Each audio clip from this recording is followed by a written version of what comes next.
By 6:30, the ovens were already making the whole shop sweat. I wiped a streak of flour off my cheek with the back of my hand and checked the front again. The glass of the display case gleamed.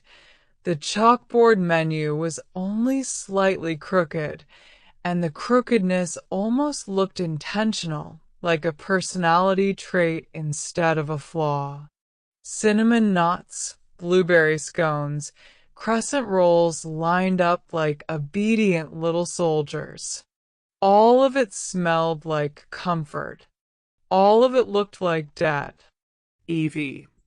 Mara's voice came from the back hallway, sharp as the bell over the door. He texted, "He'll be here at 9. You did make the pie, right?" I didn't turn around, just said, "Good morning to you, too."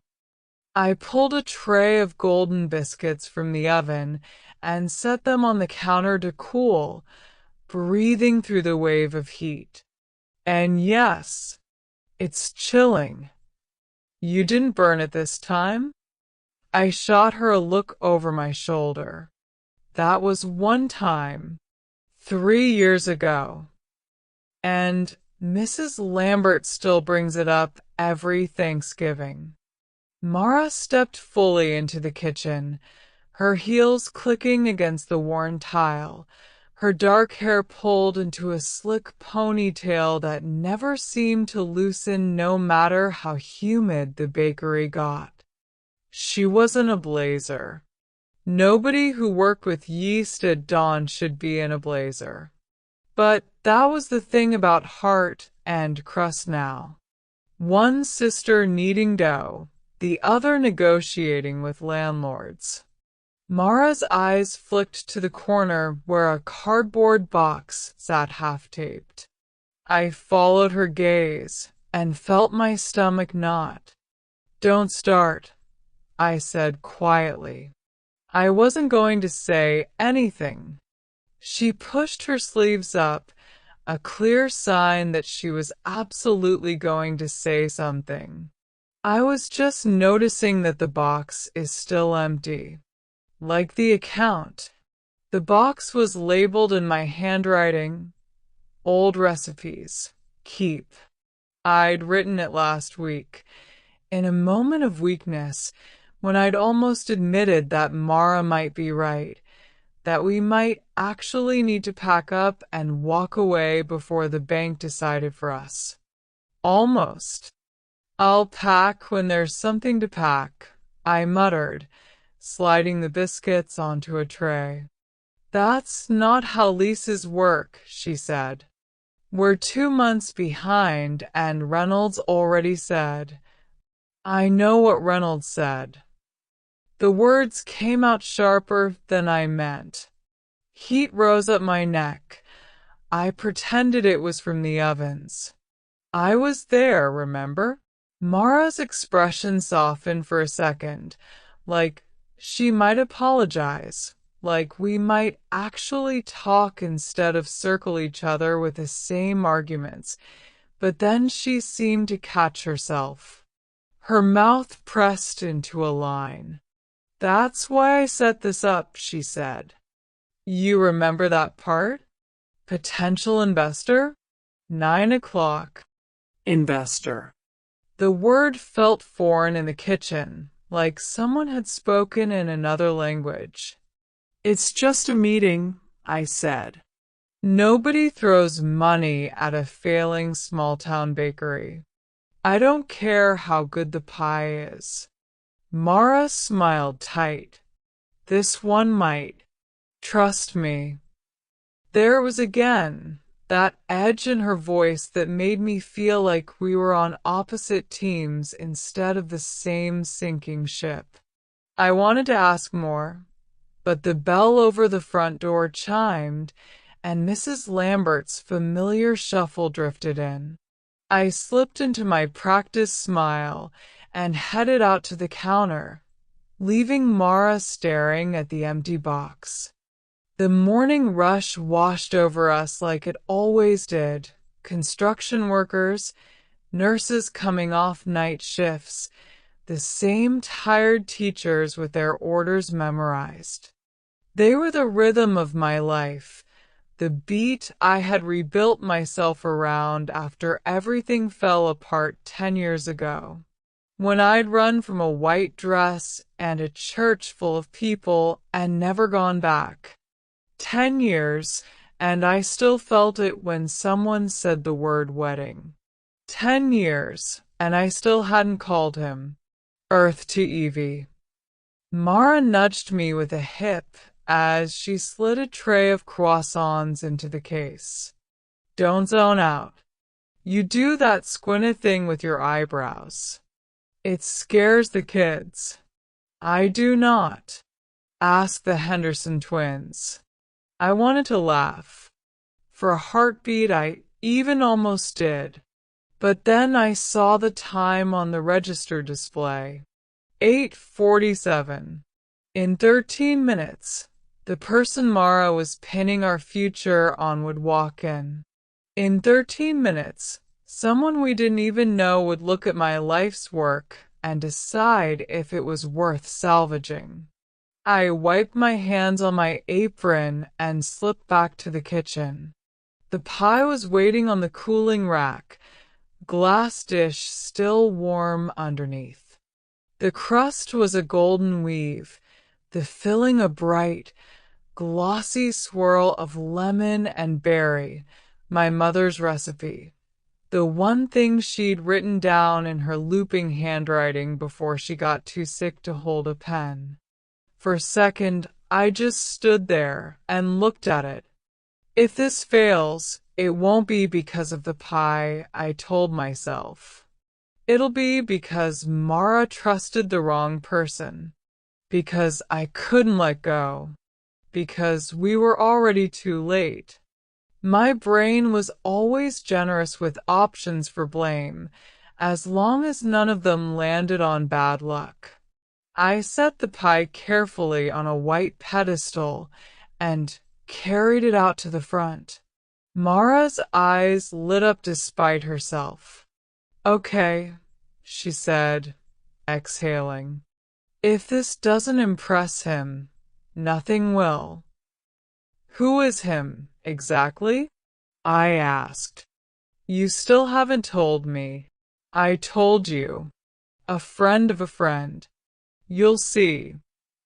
Her gaze darted past me to the door, and she straightened the lapels of her blazer, like she was about to go on stage.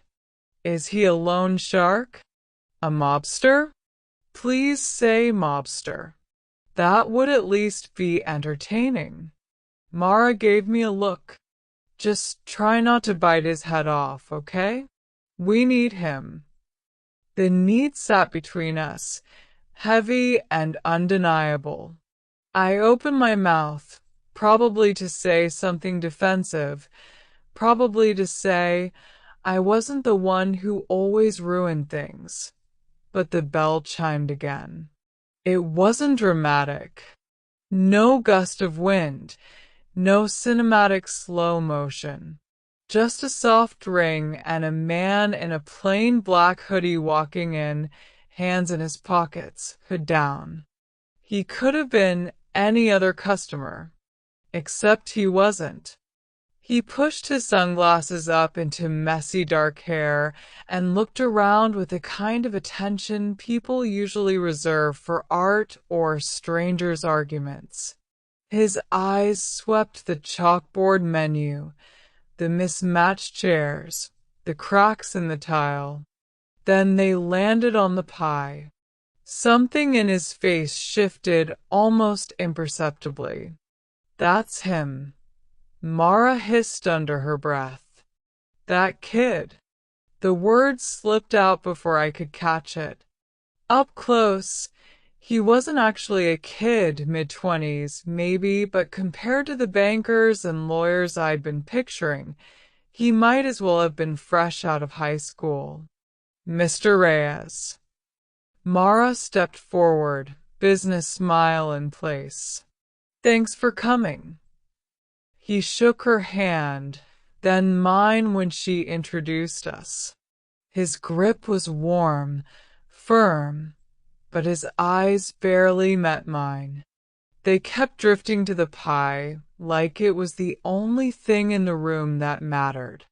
"Please," he said, voice low and smooth. "Just Liam. And thank you for opening early for me." "We always open early," I said. "Some of us have been up since 4. It came out more brittle than I meant. Mara's elbow found my ribs in a warning jab. Liam's mouth twitched, but I couldn't tell if it was amusement or annoyance. "Then I'm the one intruding on a well-oiled machine," he said. "I'll try not to get in the way." He sat at the corner table, the one by the front window that caught the morning light. Mara followed, already launching into a neat, rehearsed summary of our growth potential and community value. Words we never used when we were alone and honest. I brought over the pie and 3 plates. "House specialty," I said. "Lemonberry lattice. My mother's recipe." Liam's eyes flicked up to mine, and for the first time, they really focused. There was something searching there, something almost vulnerable that felt out of place on a face I recognized now. Not from town, but from headlines people shared on their phones while waiting in line. Recognition hit like cold water. Liam Reyes. App Kid. Food delivery empire. Youngest millionaire in the state. That article with his photo, grinning in a suit that didn't quite fit, flashed in my mind.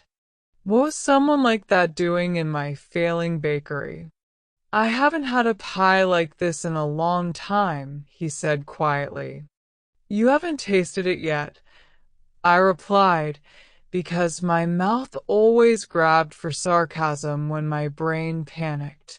He smiled, just briefly, like I'd passed some kind of test. He picked up the fork. The room felt smaller.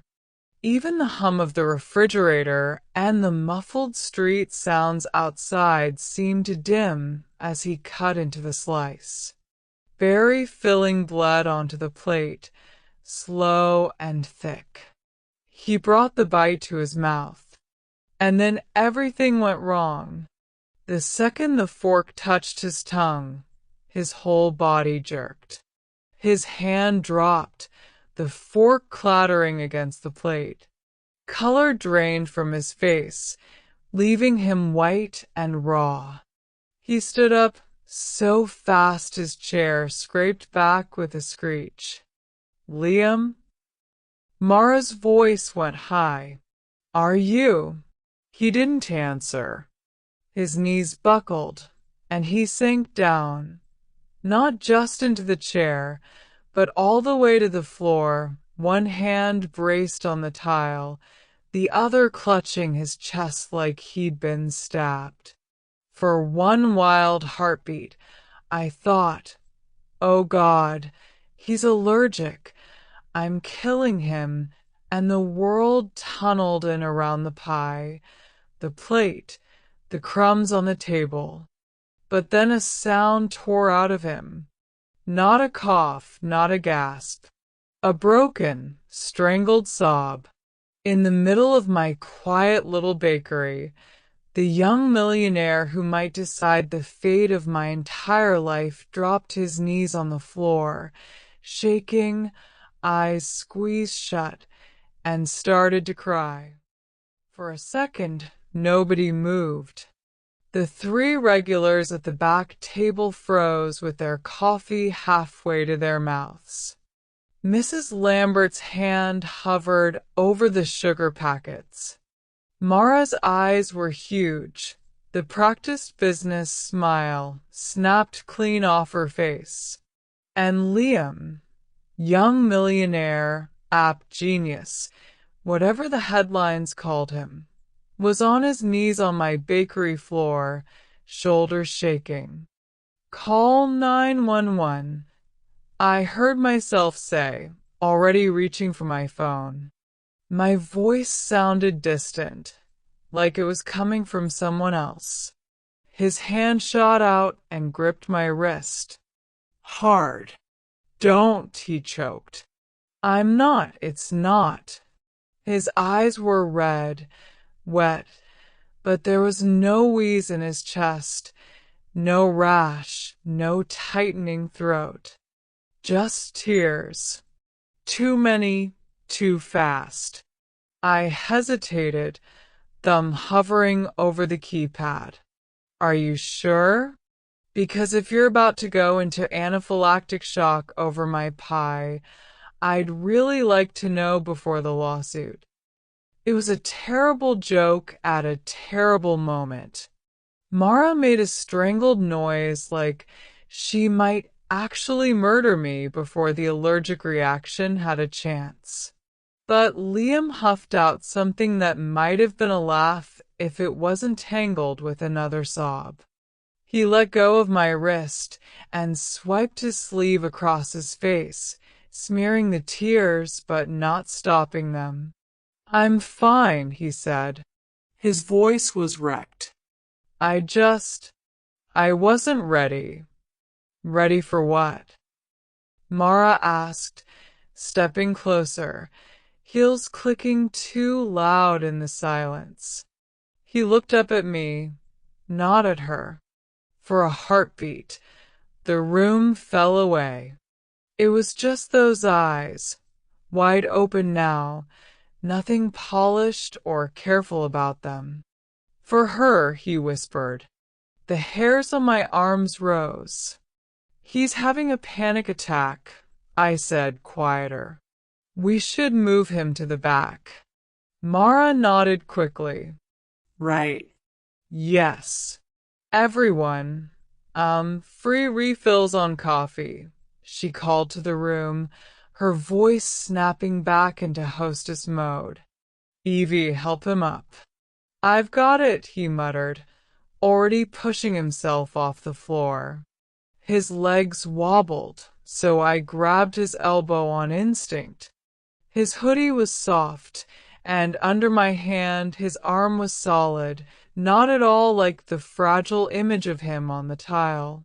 He let me steer him through the swinging kitchen door and into the cramped office where the mail, the invoices, and the constant low-level dread lived. I sat him on the chair that squeaked if you looked at it wrong and pushed a box of tissues toward him. He took one, then another, pressing them hard against his eyes like he could shove everything back inside. Water, I said, more to myself than him. It gave me something to do besides stare. By the time I came back with a glass, Mara was in the doorway, arms folded tight across her chest. Her expression said, "Is he okay? And do not ruin this at the same time." Liam took the water with a whispered thanks. His hands were still shaking. I noticed a faint scar along his left knuckle, pale against the skin, and the stupidest thought floated through my head. You can't be perfect if you have scars. As if that was the problem here. Do you, want me to call someone? I asked. A friend? Your assistant? Your therapist? Mara made another warning noise. Liam let out a breath that was almost a sigh. I said, I'm fine. He wasn't, but I knew the sound of someone who would rather chew glass than be seen as weak. Pride had a particular tone. I heard it every morning in my own voice when I told myself we were going to be okay. He stared down at the glass in his hands, watching the surface tremble. It's just your pie. It tastes like he swallowed hard. It tastes exactly like hers. The office seemed to shrink. Whose? I asked, even though I already knew. My mother. The words sat there, heavy, undeniable. Oh, I said, because my brain, as usual, offered nothing useful. Well, she had good taste. He let out a rough, humorless chuckle. Yeah, she did. Mara shifted, the impatience under her concern peeking through. We're really sorry if it upset you, she said carefully. That wasn't our intention. We can give you a minute, and then if you're up for it, we can talk through the numbers. Mara, I snapped. Maybe the spreadsheet can wait until he's not crying. Liam's mouth flickered again. That almost smile. It made me feel like I'd accidentally said the right thing. It's okay, he said. She's just doing her job. He glanced at Mara. I made my first investor pitch 2 hours after my mom's funeral. I get the whole push through it thing. Something twisted in my chest. 10 years ago, I'd done the opposite. Run from the altar and never explained why, leaving everyone else to pick up the pieces. Push through, it hadn't even been an option for me. I just left. How long? I asked before I could stop myself. He frowned. How long what? Since she died. He looked down at his hands again. When he spoke, his voice was softer, almost bewildered. 8 years.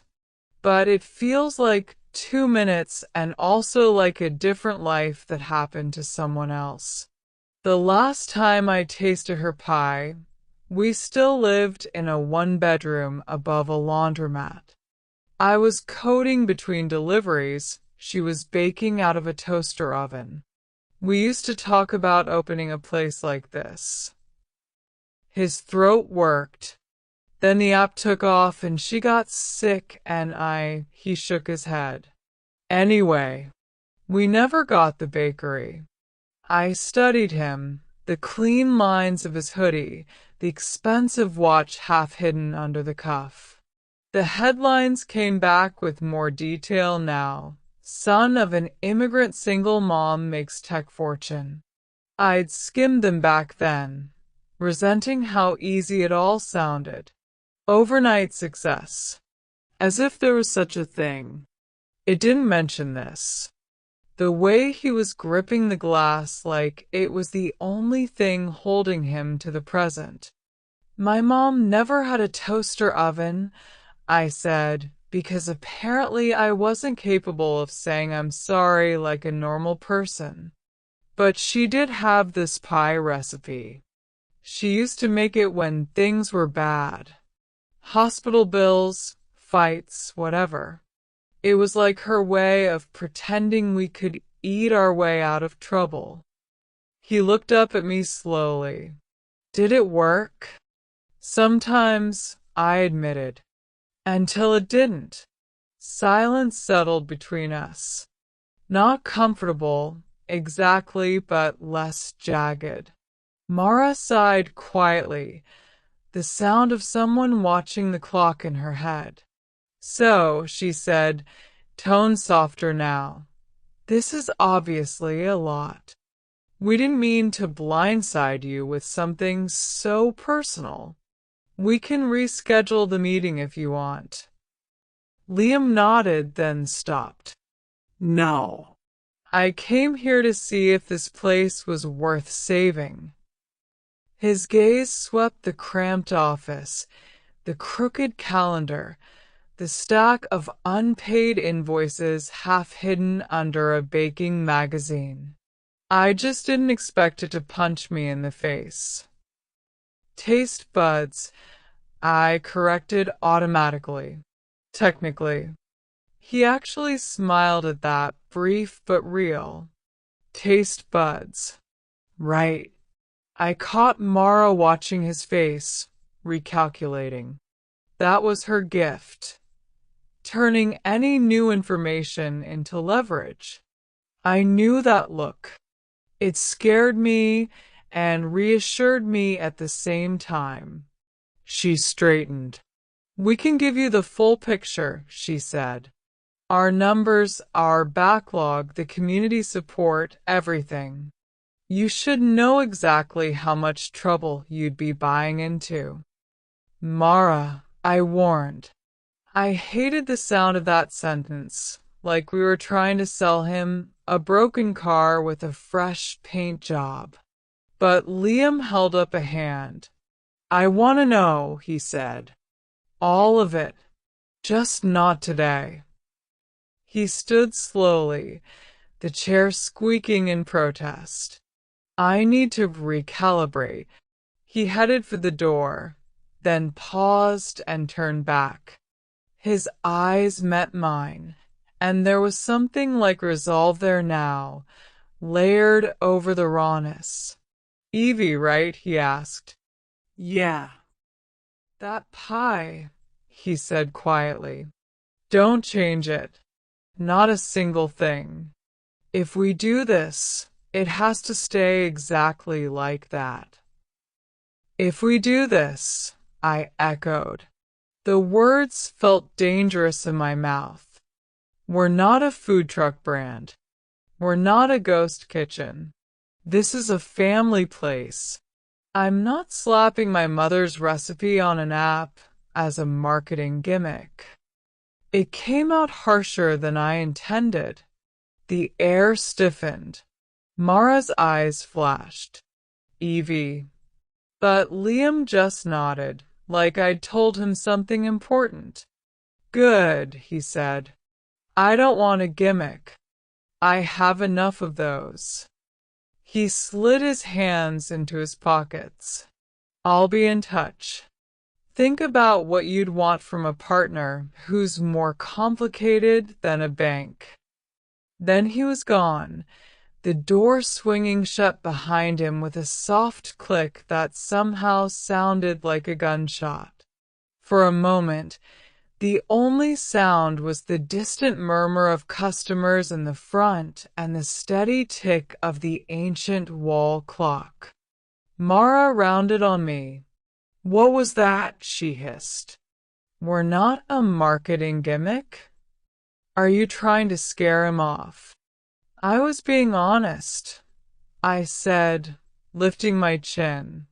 You brought him here because you said we needed a partner, not a savior who slaps our name on.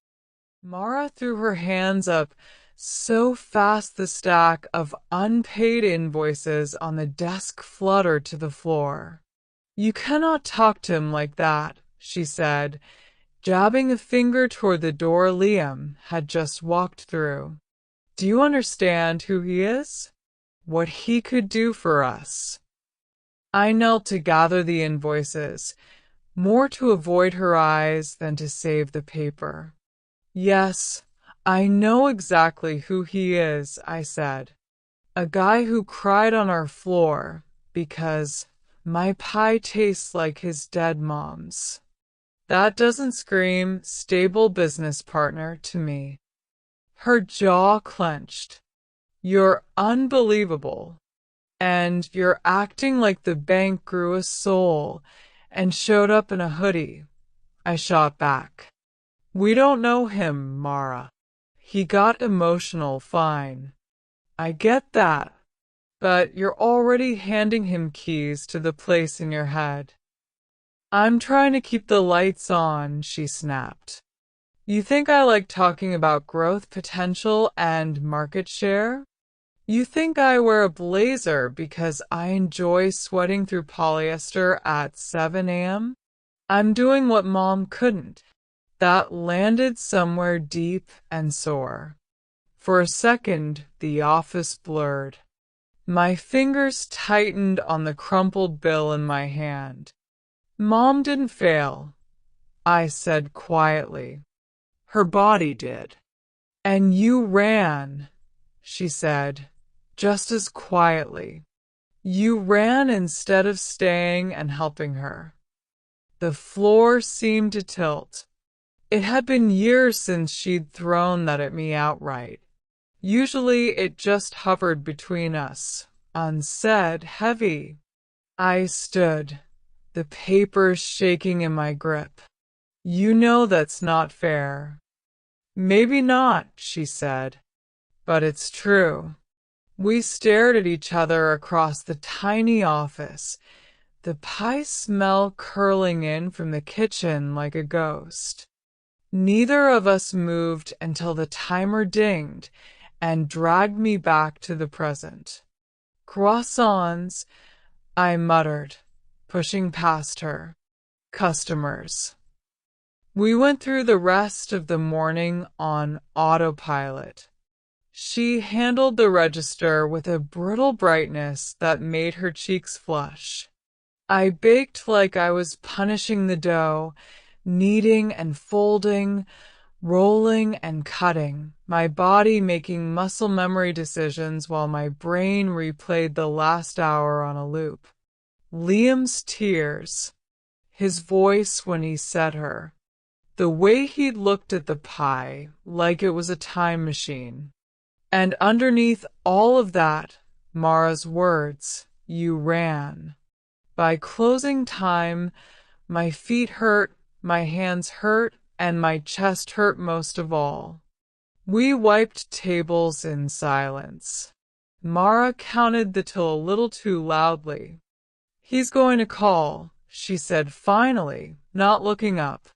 And when he does, you're going to let me handle it. I snorted. You mean lie to him nicely instead of telling him what we actually think? I mean speak his language, she said. You make things. I make deals. That's how this works, if you'd let it. I wanted to argue.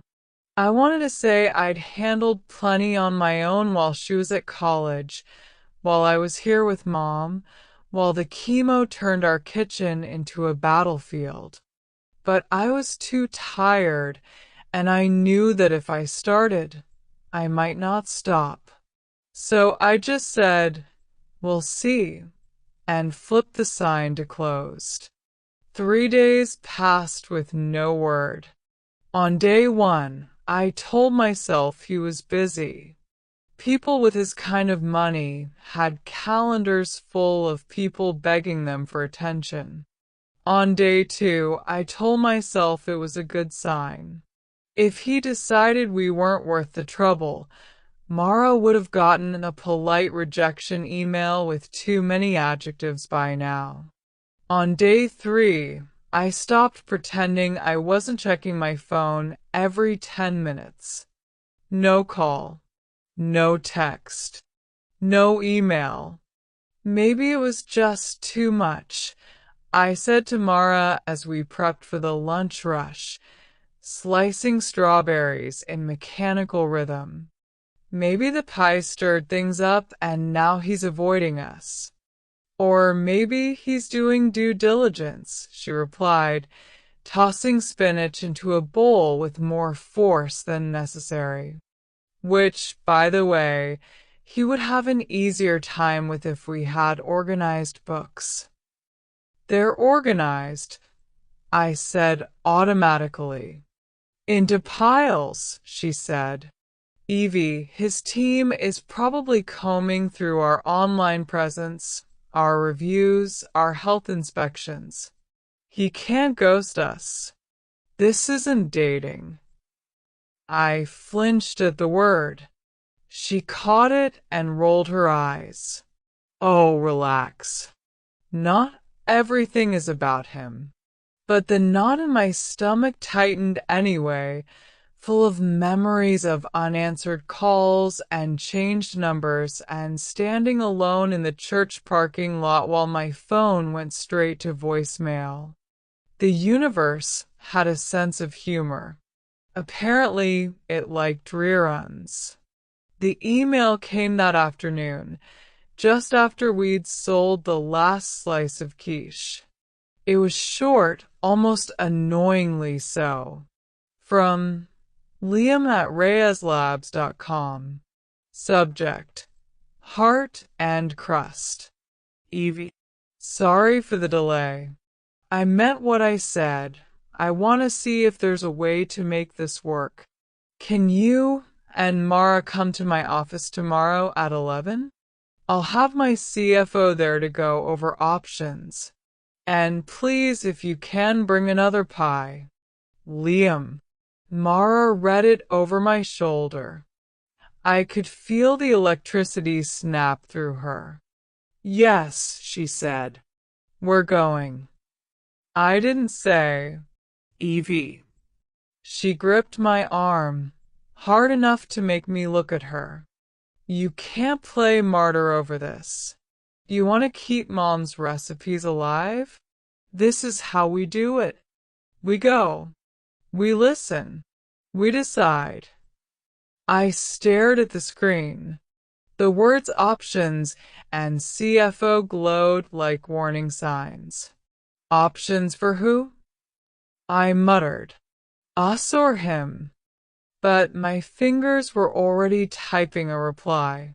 We'll be there. Evie. Liam's office was nothing like the bakery. It smelled like cold air and new furniture, not butter and sugar.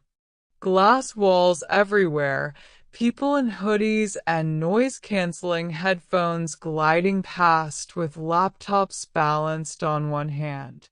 I tugged at my cleanest apron, suddenly painfully aware of the flour smudge on my wrist I'd missed.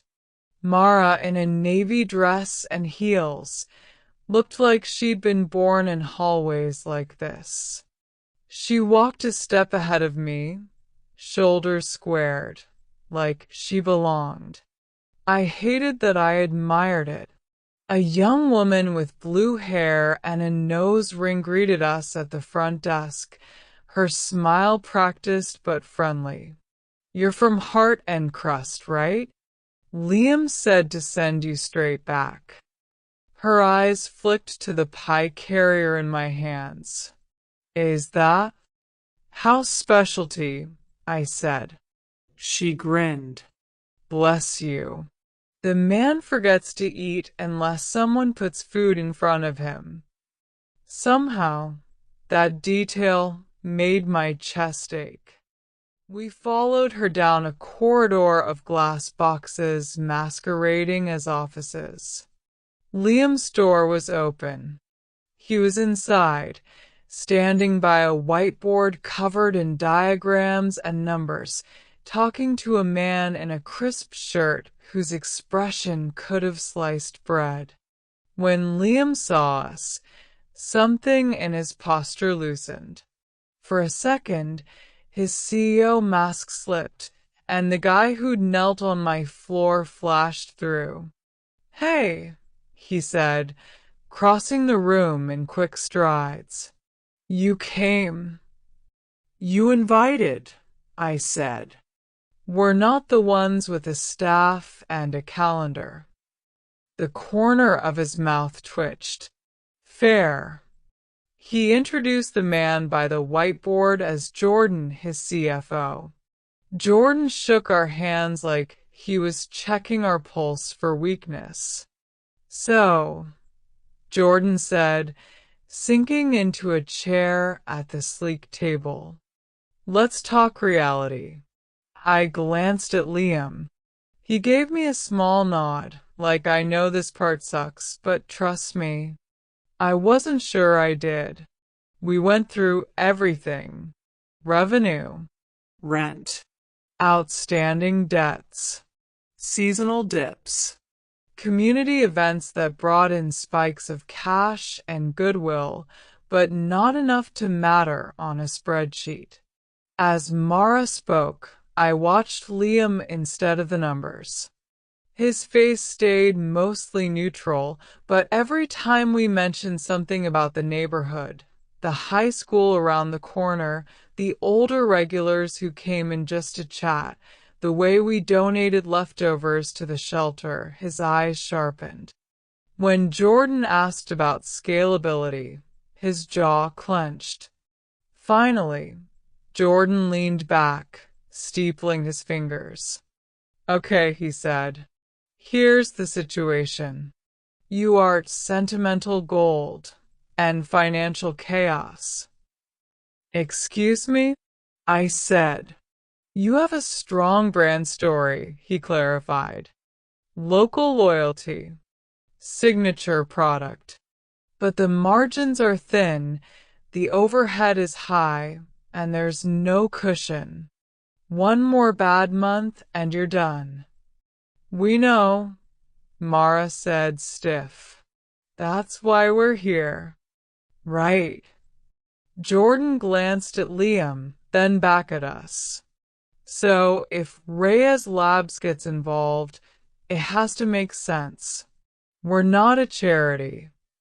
This isn't exactly your core business, I pointed out. You move food, you don't make it. Not yet, Liam said quietly. Our eyes met. There it was, the bigger picture. I saw it now. Heart and Crust wasn't just a feel-good investment. It was a prototype. Jordan tapped his tablet. We've sketched out one possible arrangement, he said. We buy a controlling share in Heart and Crust. You keep operating the bakery, but we own the brand. We streamline the menu around the most profitable items, standardize the recipes for production, and launch a delivery-only line through the app. My stomach dropped. Standardize the recipes, I repeated, as in change them.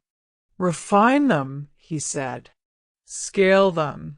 Make sure they can be replicated in multiple locations with consistent quality. I shook my head before he finished. No. Evie, Mara hissed. You said you wouldn't change the pie.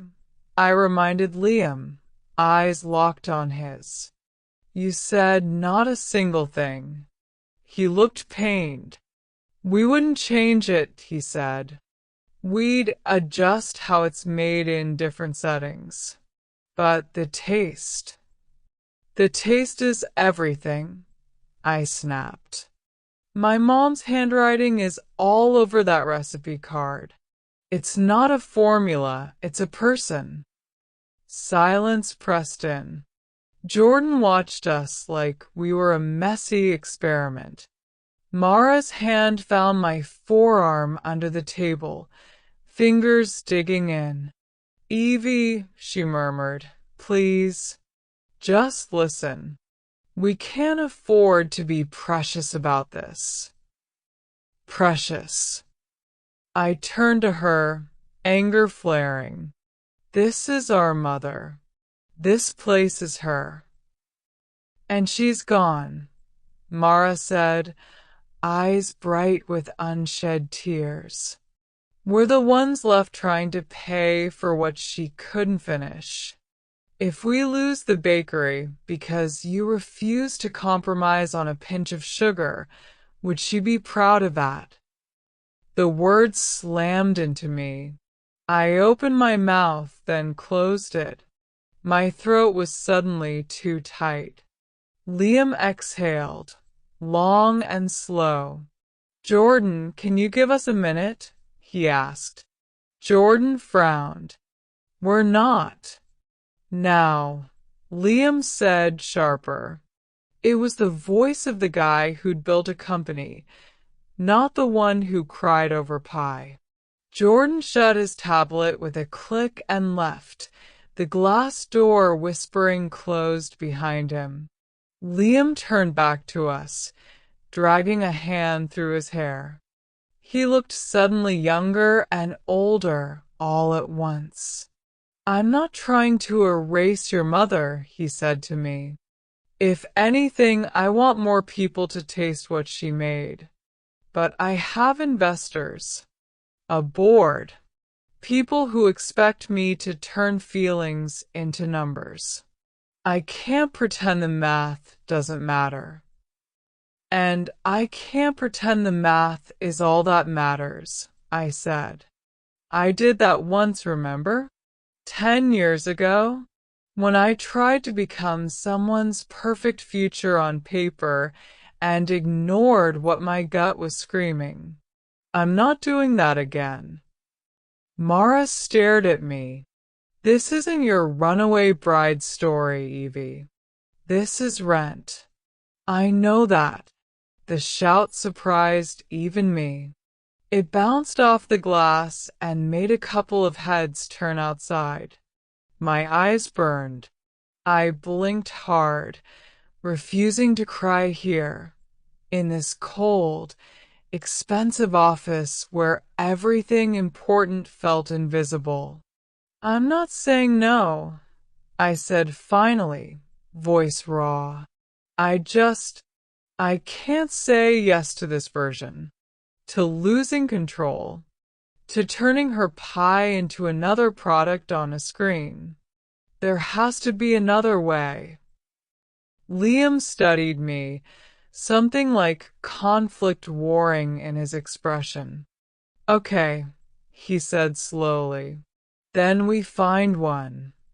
Mara gaped. Liam. He held up a hand. I'm not promising anything, he said. But I didn't come to you because I needed a brand asset. I came because, for the first time in years, something cut through the noise. That pie, that place, it felt like home. And I don't want to bulldoze the only home I've seen in a long time. The room went very, very quiet. I felt my opinion of him shift, not a flip, but a slow, grinding turn. From intruder to possibility. From walking bank account to something messier. Someone standing on the same fault line we were, just on the richer side. Then what do you suggest? I asked. He looked at the pie carrier on the table, then back at me. I suggest, he said, we start by cutting a slice and figuring out if we can both live with whatever's inside. We didn't cut the pie in the office. Liam stared at the carrier like it didn't belong on the sleek table. Then he closed it, gently, like he was tucking something fragile away. Not here, he said. It tastes wrong in places like this. I actually understood. Then where? I asked. He met my eyes. Where it was born. Back at the bakery. The world felt smaller again. The bell chimed, the ovens hummed, and the air wrapped around us in warm sweetness. It was late afternoon.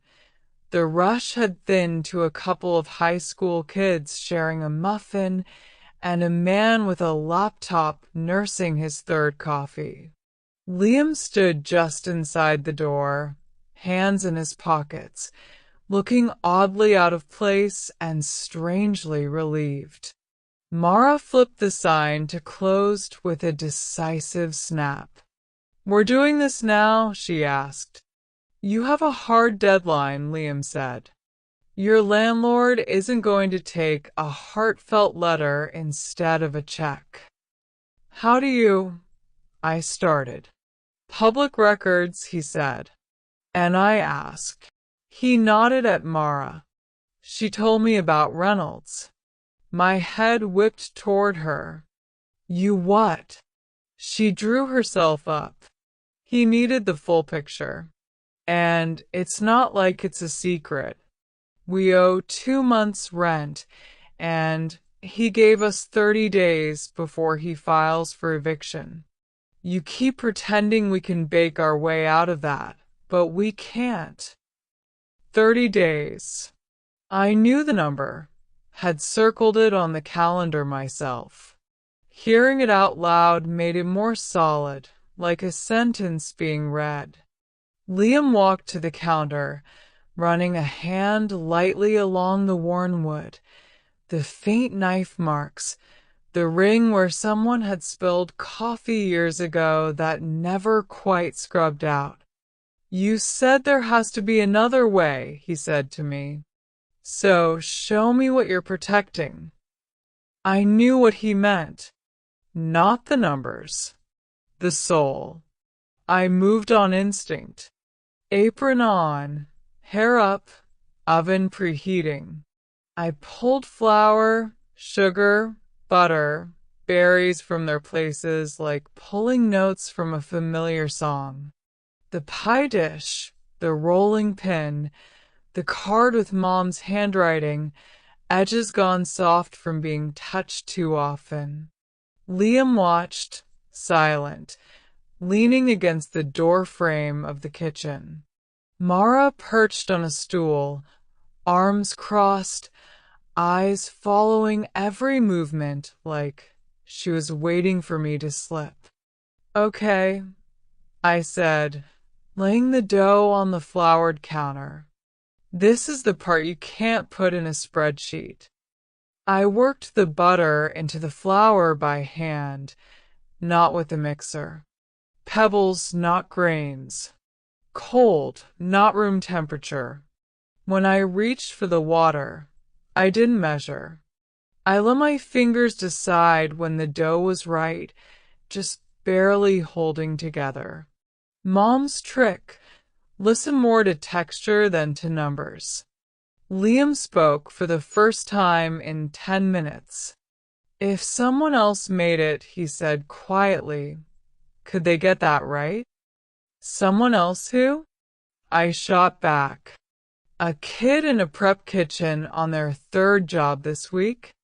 A franchise manager trying to hit quotas? Maybe. Once. Twice.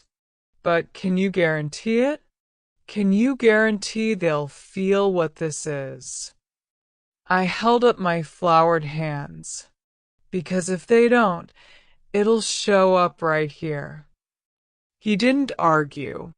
He just nodded. Okay. What if the original stays here? He asked. Only here. Heart and crust is the anchor. Any expansion references this place. This kitchen. You keep full control over the recipe and sign off on any variation. Mara straightened. That's not in the model Jordan pitched. I know, Liam said. He'll hate it. Your board will hate it, she corrected. Your investors can deal with one project that doesn't fit their usual pattern. He shrugged, but there was tension in his jaw. They get their returns in other ways. I slid the dough into the dish, added the filling, started weaving the lattice. And what do you get? I asked. Besides a headache? His eyes flicked up to mine. A test case, he said, for doing this differently, for not flattening everything into the same product, just with different branding. And he hesitated. And something that feels real. I kind of need that right now. Something in my chest loosened a fraction. It was dangerous, this feeling, the beginning of trust. I'd been wrong before about who deserved that. The bell over the door jingled, faint from the front. We're closed, Mara called, not moving. A familiar voice floated back. I know. You texted me to come anyway, remember? Zoe rounded the corner into the kitchen like she owned the place, a backpack slung over one shoulder. 17, hair in 2 puffs, apron already half tied around her waist. She froze when she saw Liam. "Oh," she said. "Wow. You're the app dude." Liam blinked. "That's one way to put it." "Zoe, this is Liam," I said. "He might, maybe, be investing in the bakery." Her eyes widened. "For real? Like, keeping it open?" "That's the hope," Mara said, softer than before. Zoe let out a breath I hadn't realized she'd been holding.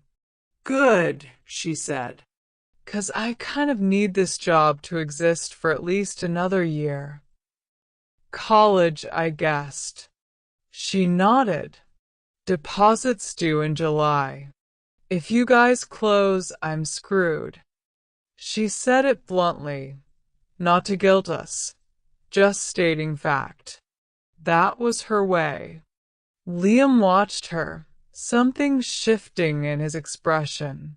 "Where?" he asked. "Community college first," she said. "Then transfer. Nursing. Unless the world ends before then, I guess." She shrugged. "Anyway, should I stalk the front?"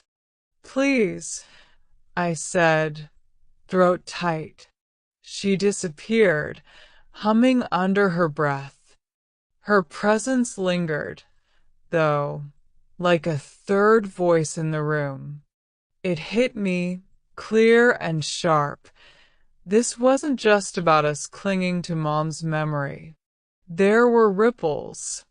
People whose plans depended on whether we made it or not. Liam seemed to feel it too. He rubbed the back of his neck. "So she's character C," he murmured. "What?" I asked. "Nothing," he said quickly. "Just, she's why this can't be a vanity project. If I get involved and we still fail, it's not just a write-off on my taxes." Mara's gaze softened as she looked toward the front where Zoe was restocking sugar packets.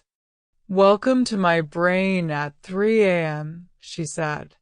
We fell into a strange, tentative rhythm. I baked. Mara pulled out our binders of receipts and scribbled notes, translating them into something resembling sense for Liam. He asked questions, good ones, annoying ones. How many pies we sold per week, average ticket size, how much we could increase capacity without burning out. Every time the talk drifted toward standardization, my shoulders went tight. Every time he steered it back toward protecting what makes this place, I felt something in me unclench. Hours later, the second pie of the day came out of the oven. We waited for it to cool just enough, then cut 3 slices. We sat at the corner table, the same one from the first day, plates between us. Outside, the sky was fading to deep blue. Inside, the bakery glowed warm and small and stubborn. "Okay," Liam said. "Here's my counteroffer." "Of a deal?" Mara asked. "Of a starting point," he corrected. "Reyes Labs buys in, but not controlling share. Minority stake, say, 30%. Enough that my people take it seriously, not enough that we can bulldoze you." My heartbeat thudded in my ears. That was not what I'd expected. "In return," he went on, "I put up enough to clear your back rent, stabilize your cash flow, and fund some upgrades that'll actually increase your capacity. We integrate heart and crust into the app as a featured partner, but only for delivery within, I don't know, a 5-mile radius. No ghost kitchens. No mass production.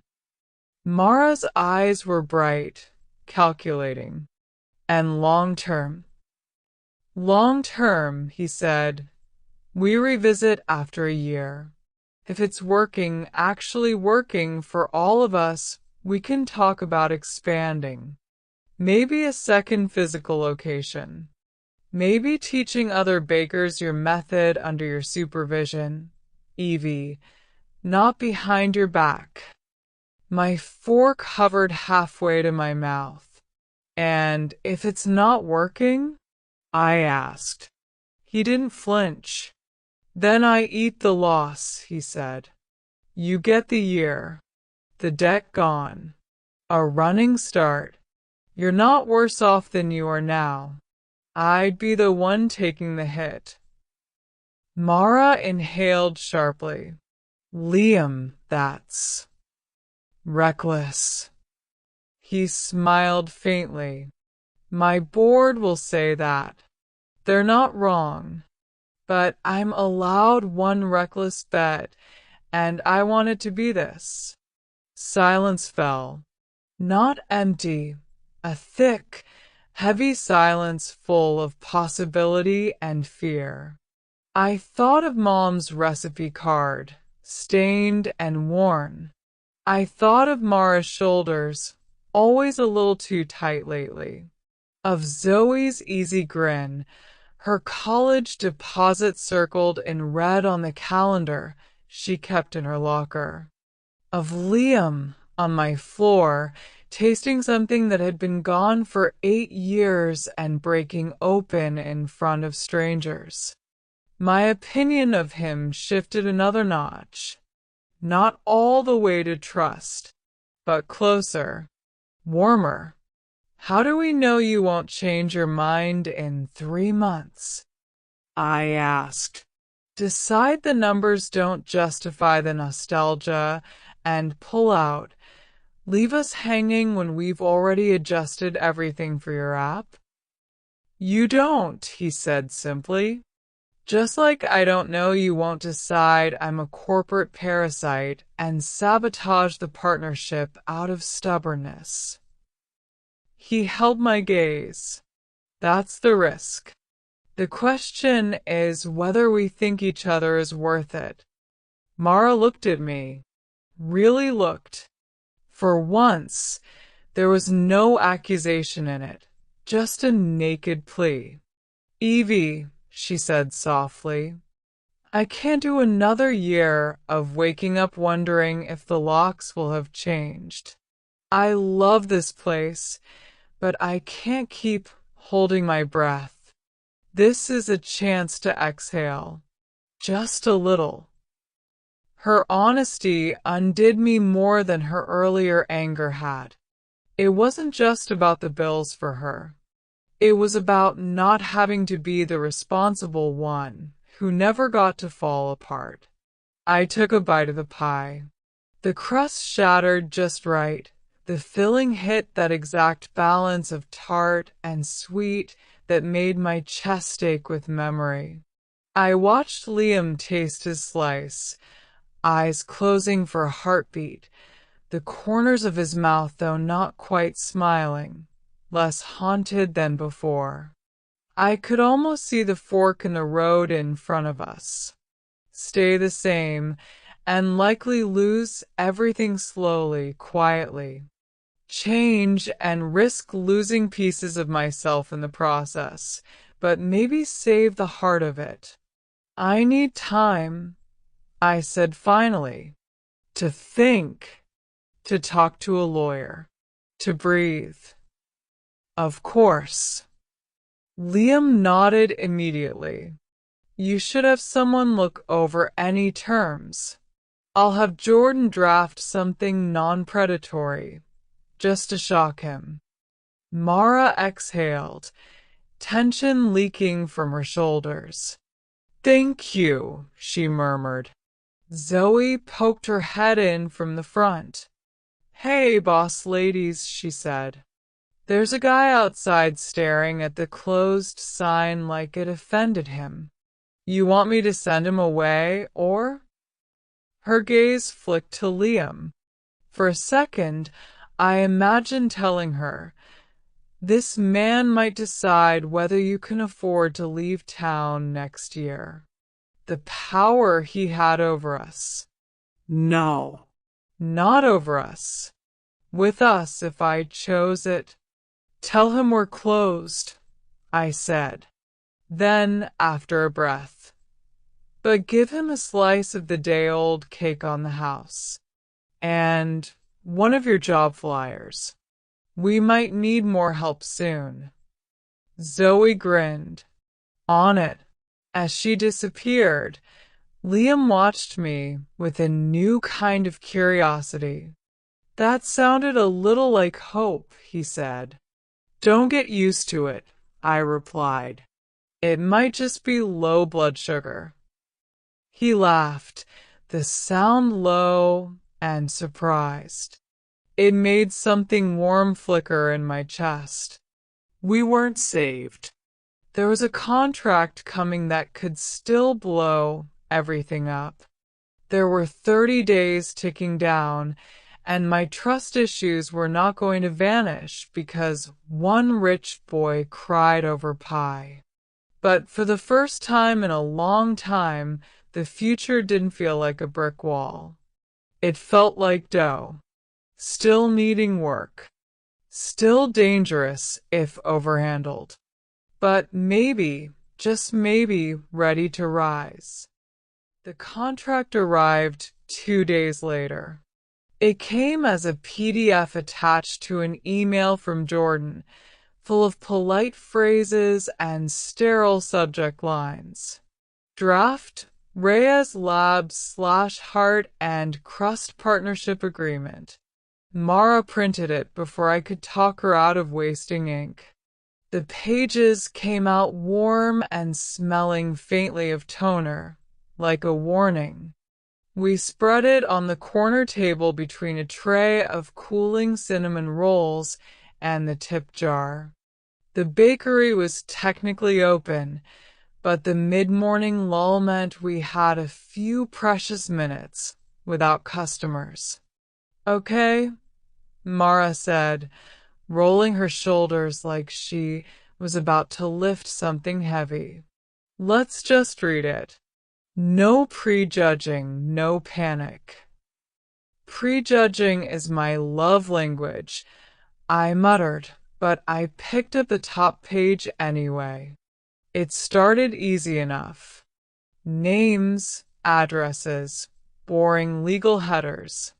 Then, Reyes Labs to provide initial capital injection of.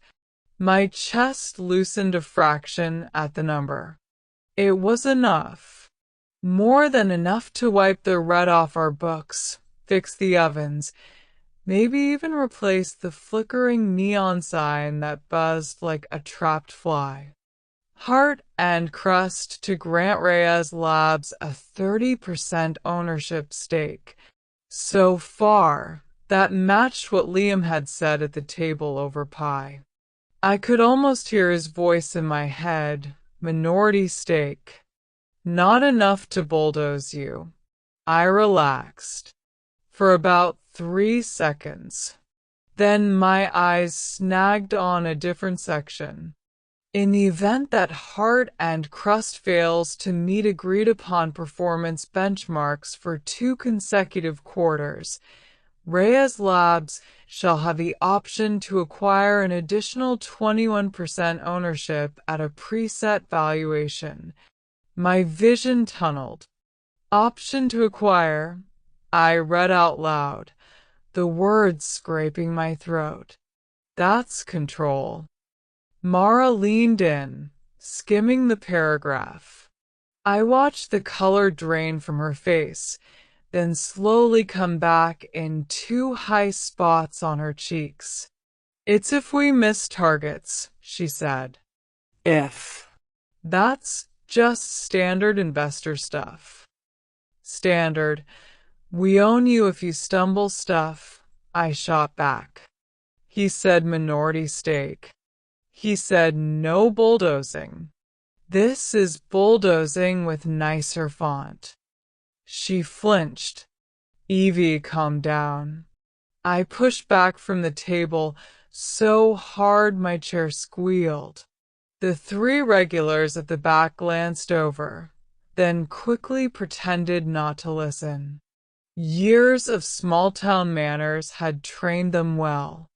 I am calm, I said, which was a lie. This is me reading what he actually sent, not what he said in your favorite dream version. It's not his contract, she argued.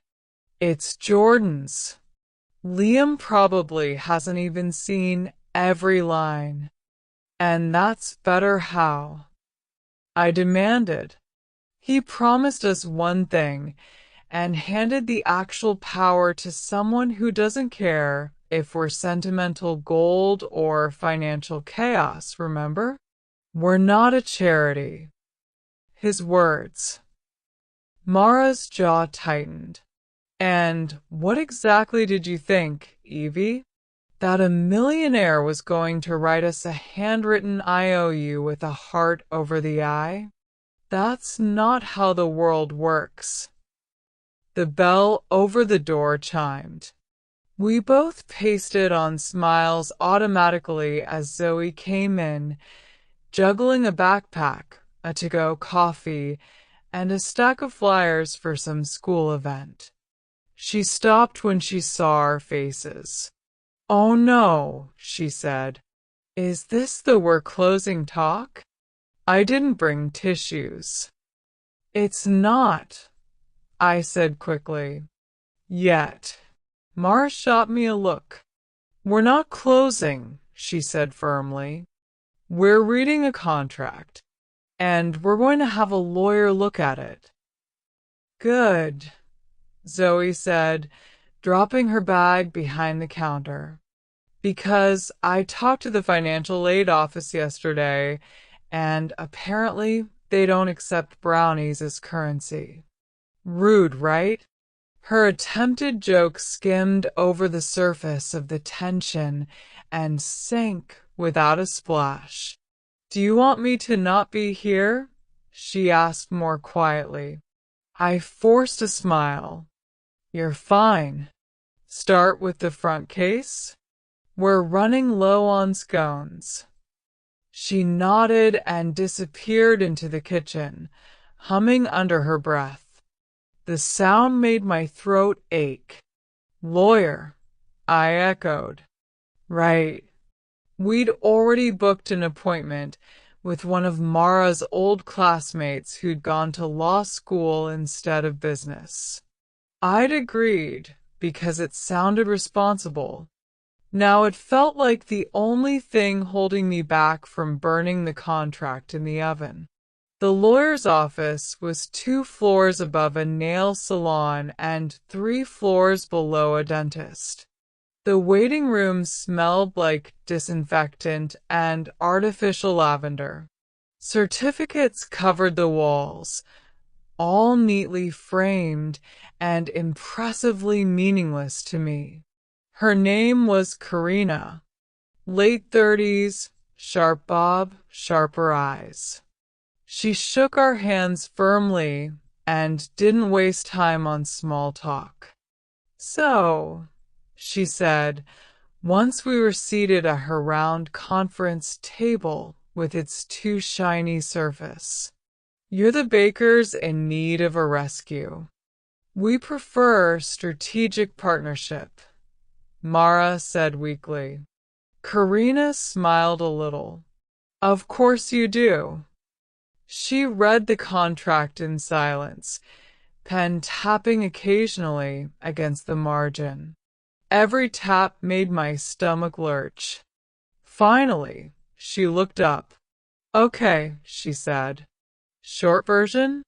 It's not the worst I've seen. It's aggressive but not predatory. There's real money here. Real risk, too. I blew out a breath I hadn't realized I was holding. And the "we own you if you fail" part? I asked. She shrugged. Common. Not mandatory, but common. From Reyes Lab's perspective, if they're putting in that much capital, they want upside protection. If you underperform, they take more control so they can try to fix it their way. And if their way kills what makes the bakery, ours? I pressed. Then you're probably out of luck, she said bluntly. That's what control means. Mara shifted. Could we remove that clause? She asked. Or adjust the percentages? Karina considered. You could try. Depends how much leverage you have. Which, given your current financials, she trailed off, is basically none. I finished for her. Basically, she agreed. I felt something hot and ugly rise in my chest. So our choices are drown slowly on our own, or get on a lifeboat that might still sink but at least has nicer seats. Karina's mouth quirked. That's one way to frame it. Look, I can mark the sections I'd push back on. At minimum, I'd negotiate the benchmarks themselves, the timeline, and the triggers for that extra 21%. Make sure you're not signing up for impossible targets. She slid the contract back to us, now littered with yellow highlights and shaky possibilities. I will say this, she added. Most people in your position don't get the chance to choose what they lose. The bank takes it. The landlord locks the door. For whatever it's worth, this is more agency than most. On the way back to the bakery, Mara hugged the folder to her chest like a life raft. I stared out the bus window, watching storefronts blur by.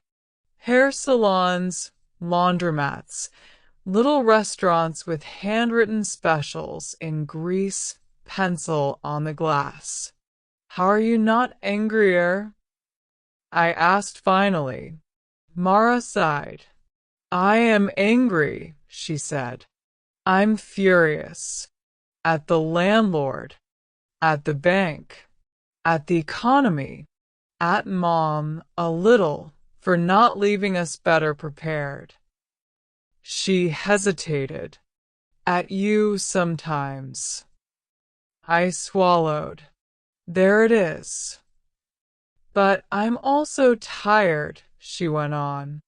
Tired of fighting every bill, every broken pipe, every slow Tuesday. If partnering with someone like Liam means the fight changes shape, I'm almost okay with that. Even if it means he can take the bakery away from us? I said. If we fail his tests. Her eyes flashed. If we sign this, she said, and then we screw up the targets, that's on us. At least we got to try. Right now, we're failing without even getting that chance.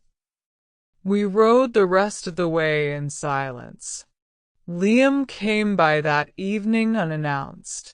The bell chimed just after we switched the sign to closed. I was wiping down the espresso machine. Mara was counting drawer. Zoe was in back, singing off-key with her headphones in. He stepped inside, hoodie, jeans, no entourage. Just a man who looked like he hadn't slept enough and had been living on caffeine and adrenaline. You read it, he said, not bothering with hello. We did, I said. And he looked mostly at me, not at Mara. And I'm trying to decide whether to thank you or call the fire department. I said, because parts of it feel like a rescue and parts of it feel like arson. Something flickered in his eyes. Jordan said he'd keep it standard, he muttered. I should have known what that meant. You didn't read it? I demanded. I skimmed it, he admitted. I trusted him. He's been with me since the beginning. I told him minority stake, protections for both sides, nothing sneaky. If he slipped that option clause in, he ran a hand through his hair, frustrated. That's on me. I should have checked. You should have, I said, sharper than I intended. Because to us, it doesn't look like standard. It looks like you saying one thing at our table and sending another thing to our inbox. Mara shot me a warning glance, but I didn't back down. Liam took the hit, flinching slightly. He didn't deflect, didn't get defensive. You're right, he said. I messed that up. I wasn't prepared for him to agree. It threw me off balance. I had Karina look it over, I said. She wants us to negotiate benchmarks and triggers. Can you get Jordan back to the table without him treating us like a rounding error? I can, he said. And I will. I'll talk to him tonight. We can rewrite that section. Tie any extra equity to actual breaches of agreement, not just missed projections. He paused. Or pull it entirely, if that's what it takes. Mara inhaled sharply. Liam, you're bored. My board doesn't have to know every line item of every small partnership, he cut in. They'll see the overall picture. If Heart and Crust works the way I think it can, they won't care how pretty the fine print was. There was again that mix of confidence and recklessness. The part of him that had built an empire on an app written in a cramped apartment. The part that scared me almost as much as it attracted me. Are you sure you're not just doing this because my pie made you cry? I asked, half joking, half serious. Because it feels like we're balancing on your unresolved grief, and that doesn't exactly make me sleep well at night. He winced, but he didn't look away. The pie cracked me open, he said quietly. It didn't erase my brain. I still ran the numbers. I still see the potential. But yeah, there's emotion here. I won't pretend there isn't. He stepped closer to the counter, not invading my space, but close enough that I could see the faint stubble on his jaw, the shadowed hollows under his eyes. I care about this, he said, about getting it right, not just for me or for my issues, for you, for Mara, for Zoe. He nodded toward the back, where she just started singing the chorus to some pop song wildly off-key. For everyone who walks in here, because it feels like home. My heart did an inconvenient flip. I thought of my ex, the man I'd almost married. How he'd loved the idea of me, the steady baker, the small-town girl who'd move wherever his career took him, without ever really seeing the parts that wouldn't fit into his plan. How, when I'd finally confessed I didn't want to leave, he'd looked at me like I'd betrayed him. Liam was standing in my bakery, offering to change his plan instead. It scared me more than if he'd tried to steamroll me. You're saying all the right things, I said slowly. But words are cheap. Contracts, apparently, are flexible. What happens when things get hard? When the numbers dip, or your board decides we're not worth the headache?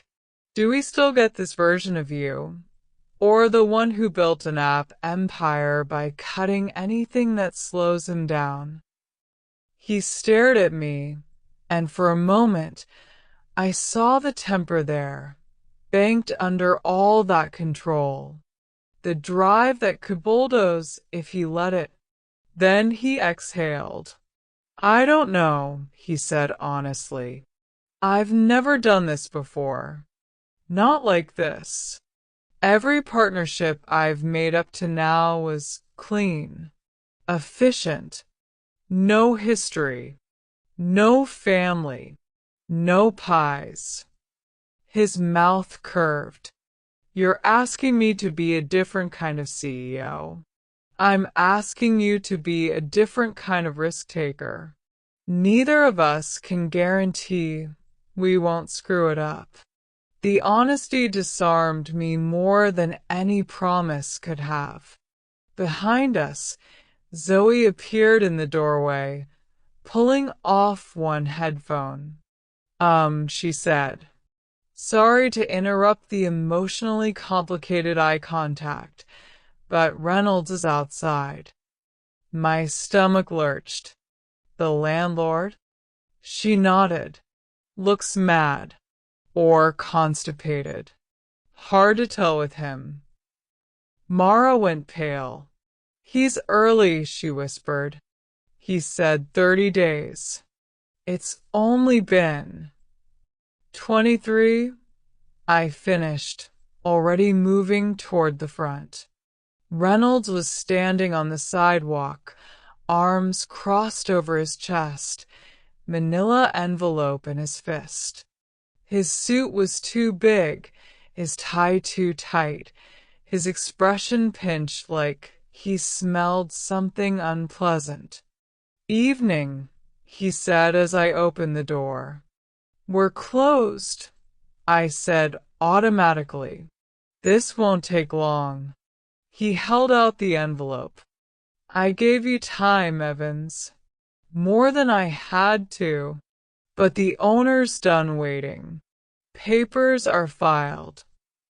The world narrowed to the rectangle of paper between us. Filed, I echoed. As an eviction?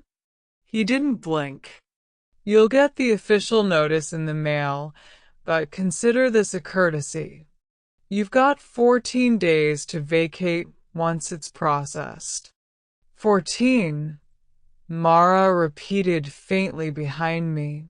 I hadn't heard her come up.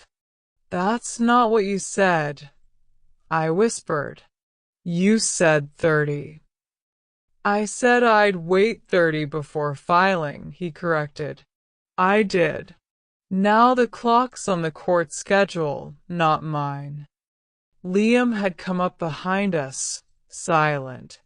Reynolds' eyes flicked to him, then back to me, curiosity briefly denting his annoyance. Who's this? He asked. Nobody you need to worry about, I snapped. Liam spoke anyway. I'm a potential investor, he said calmly, and I'm very interested in how this is handled.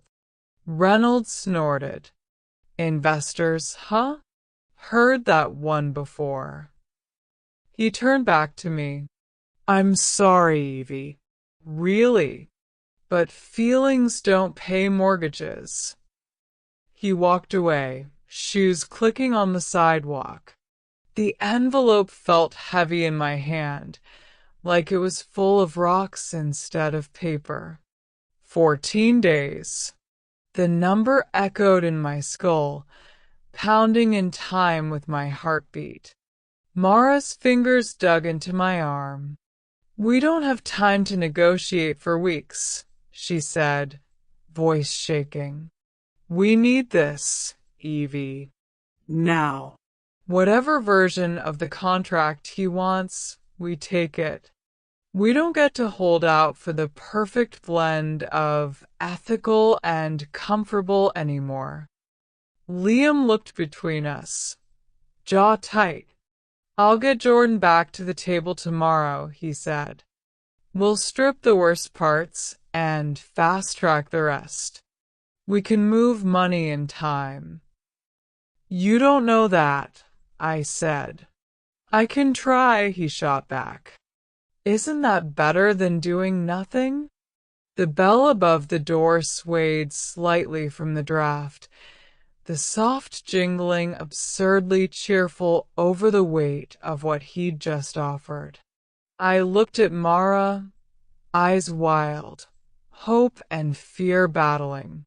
At Zoe, hovering in the background, fingers twisting in her apron.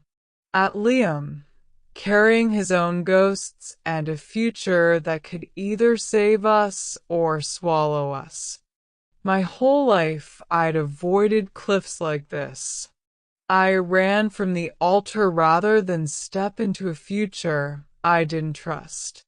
I'd stayed here, in the safe chaos of ovens and flour, pretending that stability was the same as courage. 14 days.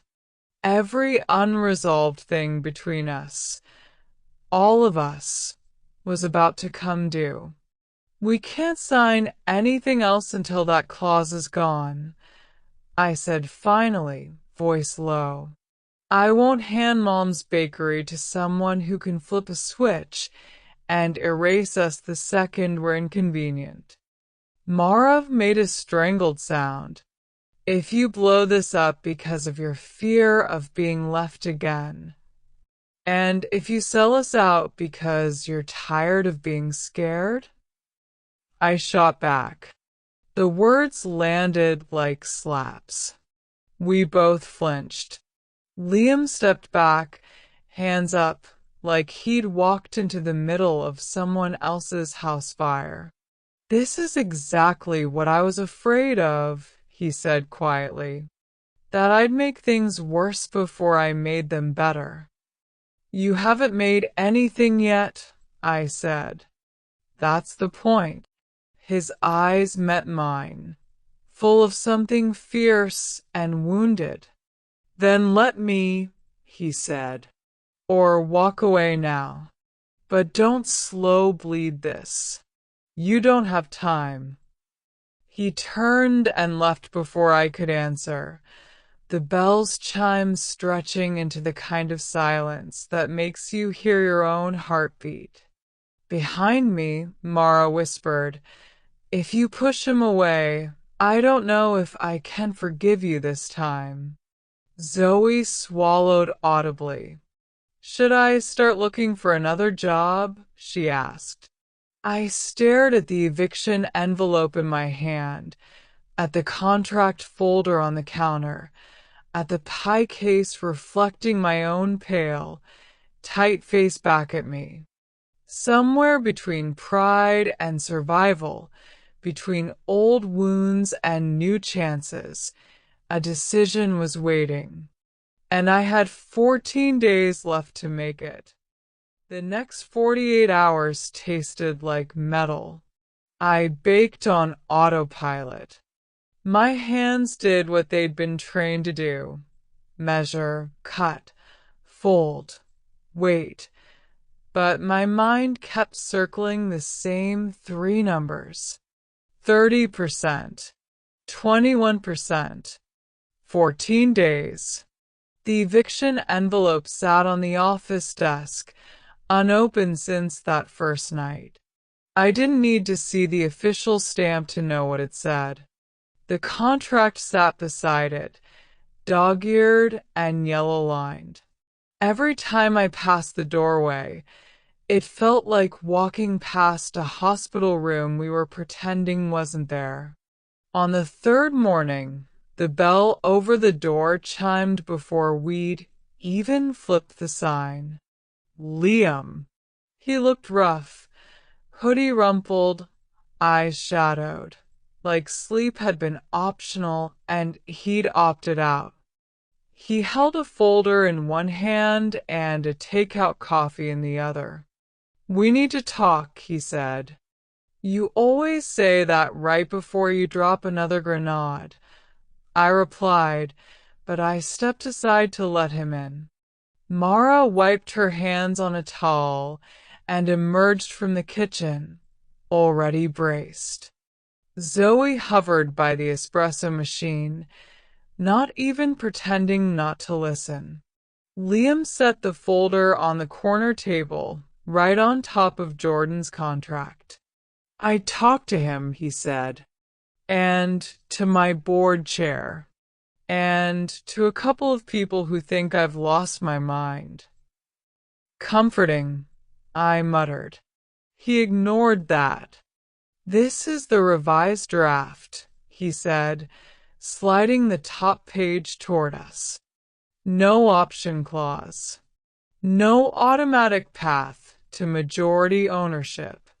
Benchmarks tied only to things you can reasonably control. If the bakery implodes because the city collapses into a sinkhole, that's on fate, not you." Mara snatched the pages like they might evaporate. Her eyes darted, scanning. My heartbeat thudded louder with every rustle. "You got them to agree?" she asked, incredulous. "Some of them," he said. "The rest, I told them if they didn't, I'd fund it personally." The words landed with a dull thud. "You'd what?" I said. He shrugged, like it was nothing. His jaw was tight. "I can afford one stupid decision a year," he said. "Jordan called this mine." "Is that supposed to make us feel better?" I asked. "Knowing that helping us is your designated stupid thing?" He flinched. "No." "It's supposed to tell you I'm not going to yank the rug the second this stops being a clean spreadsheet. I've staked more than money on this now. Reputation. Leverage. The board thinks I'm sentimental and distracted. They're not entirely wrong." A muscle jumped in his cheek. For once, he looked less like a golden boy and more like what he actually was, a man wedged between numbers and ghosts, trying to keep both from swallowing him. Mara looked up from the contract. Her voice was small when she spoke. "It's cleaner," she said. "Still scary, but cleaner." "Of course it's scary," Liam said. "If it wasn't, it wouldn't matter." He turned to me. "This is as close as I can get to what you asked for without walking away entirely," he said. "I'm not asking you to be grateful. Just honest. If you still feel like you're handing your mother's bakery to a stranger, say no. I won't push." The room went quiet. Really quiet. Even the fridge seemed to pause. Mara's fingers tightened on the papers. "Evie," she said. "Please."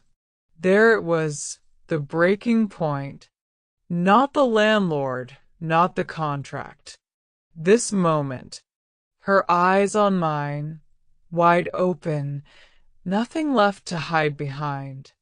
"I can't keep pretending I'm mad at you because you're stubborn about recipes," she said, voice shaking. "I'm mad because you always get to be the one who stands on principle, while I'm the one who makes the compromises. I stayed with Mom when she got sick. You stayed with the bakery after she died. And somehow I'm still the one sitting in bank offices while you're in the kitchen with the warm lighting and the people who love you." Her words hit like thrown plates. Sharp, messy, overdue. "I didn't ask you to be the one who deals with the ugly stuff," I shot back. "You just did it. You were better at the forms and the calls and the yes, sir, I understand.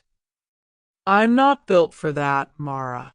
I'm barely built for small talk.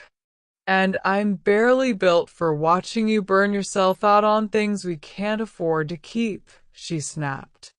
Like the extra pies you give away, or the hours you don't charge for custom orders, or... It's not about the pies.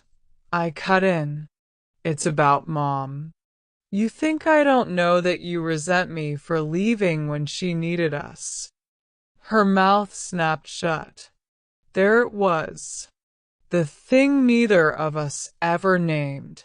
When I ran from that wedding, I said softly, I didn't just leave my fiancé.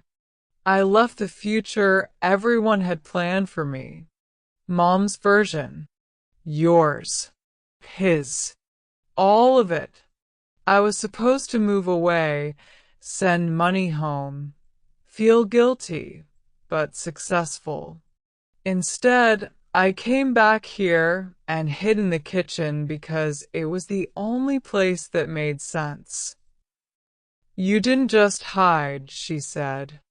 You got to be the good daughter with a flower on her hands and the dead mom's recipes, while I became the nag who talked about electric bills.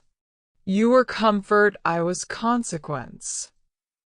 The truth of it sliced through me. I wanted to deny it. I couldn't. You think I don't feel guilty every time you put on that stupid blazer? I asked. You think I don't hear Mom's voice every time I say no to something that might help us because it doesn't feel right? I'm terrified, Mara, of losing her again, of losing this, of being wrong one more time about what I can live with.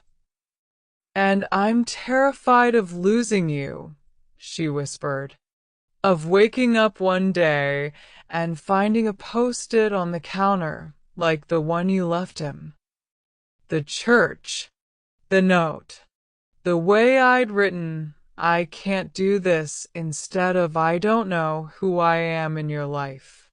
I'm not going anywhere, I said. It surprised me how sure I sounded. Not this time. Not if we sign. Not if we don't.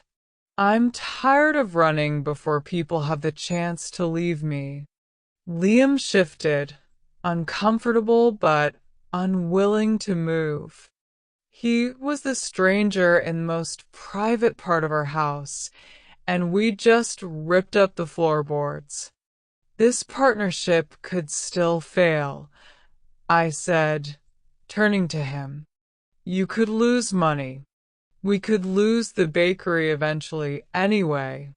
There's no version of this that's guaranteed. He nodded. I know, he said. If you're looking for guarantees, you're in the wrong line of work. Both of you. A bitter laugh bubbled up. You picked us, remember? I did, he said. Still do. I thought of Zoe's half-paid college deposit, of Reynolds' pinched face, of the regulars who had no idea their morning coffee was balanced on a knife's edge. I thought of Mom, hands deep in dough, saying, You can't keep everything, Evie. Sometimes you have to decide what matters most and let the rest burn. Maybe keeping the bakery exactly as it was meant losing it entirely. Maybe the only way to truly honor her wasn't to freeze time, but to risk changing in a way she never got to. I looked at the contract, at my sister, at the man who'd fallen on my floor and cried over pie, and then gone to war with his own people for a bakery that didn't make sense on paper. For the record, I said slowly, I still hate the idea of sharing control. For the record, he replied, I still hate that my first non-tech investment involves ovens instead of servers. For the record, Mara added, I hate that I'm about to agree with both of you. I took a breath that felt like it scraped the inside of my ribs. Okay, I said. We sign. On two conditions. They both went still. First, I said to Liam, any expansion, any change to the recipes, any new location, my veto stands. In writing, I don't care how many chefs you hire. If my gut says no, it's no. He nodded without hesitation. Done. Second, I said, turning to Mara, you don't get to hold this over me every time something goes wrong. We both choose this. We both own it. No more you ran versus I stayed. We're in this mess together.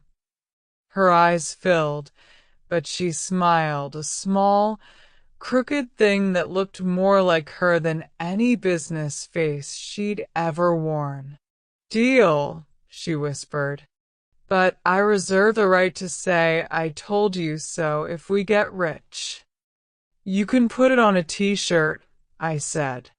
Zoe, who had somehow edged closer during the entire conversation, blurted, Oh my God, are we doing this? Like, actually doing this? I looked at her, at the hope in her eyes, at the future she saw when she looked at our cracked tile and battered ovens. Yeah, I said, surprising myself with how right it felt. We're doing this. Liam pulled a pen from his pocket. Of course he did. He laid the contract flat on the counter, smoothing the edges with careful hands, like it was one more delicate thing that might fall apart if he pushed too hard. Last chance to run, Evans, he said quietly. I did my running 10 years ago, I replied. Turns out staying is the scarier option. We signed. Mara's signature was neat and controlled. Mine shook a little, ink pooling at the end of my name. Liam's was a quick, practiced scrawl, the kind of signature that had been photocopied into 100 deals before this one. But when he looked up, his eyes were damp. This doesn't fix everything, he said. The 14 days still exist. We still have work to do. Renovations, marketing, training. I'll screw things up. So will you? Great pep talk, I said dryly. He huffed a laugh. I'm saying when the numbers dip, when we fight, when my board calls this my midlife crisis 15 years early, remember this moment. Nobody forced anybody. We all walked in with our eyes open. Mara offered him her hand. Partners, she said. He shook it, then turned to me. I hesitated, then took his hand too. Warm, callus-free, not like a baker's at all. For a second, the image of him on my floor flashed between us, and I knew he saw it too. Partners, I agreed. Zoe clapped once, loudly. Okay, now that the emotional movie scene is over, she said, wiping her eyes with the back of her wrist. Can we talk about my schedule? Because if we're staying open, I need to figure out when I'm allowed to actually study. I laughed. Really laughed for the first time in weeks. The sound startled me. It startled Mara, too. She joined in, the tension in her shoulders finally cracking. Liam just watched us, a small, almost shy smile on his face. Outside, the afternoon light slanted across the sidewalk, catching on the faded letters of our sign. Heart and Crust. The name Mom had picked at the kitchen table, doodling on napkins. We were still in debt. Still scared. Still prone to turning every disagreement into a referendum on the past. But the ovens were warm. The pie case glowed. And for the first time since Mom died, the future of this place didn't feel like a countdown to loss. It felt like a story we were choosing to write together. Flawed. Risky. Messy as dough under your nails. But ours.